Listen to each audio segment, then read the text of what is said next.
નર્મદા જિલ્લાના રાજપીપળામાં 33 વર્ષીય પરિણીત યુવાન મુકેશ માછી ઝાડ પર લટકેલી હાલતમાં જોવા મળ્યો હતો। પોલીસે ટોર્ચર કરતા ગભરાઈને મુકેશે આપઘાત કર્યો હોવાનો આક્ષેપ પરિવારે કર્યો છે।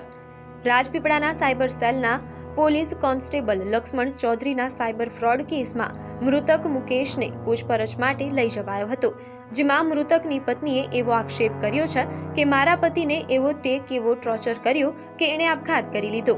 આખરે 2 કલાકની પોલીસની સમજાવટ બાદ પરિવારજનોએ મંજૂરી આપતા મુકેશના મૃતદેહને પીએમ માટે મોકલ્યો હતો।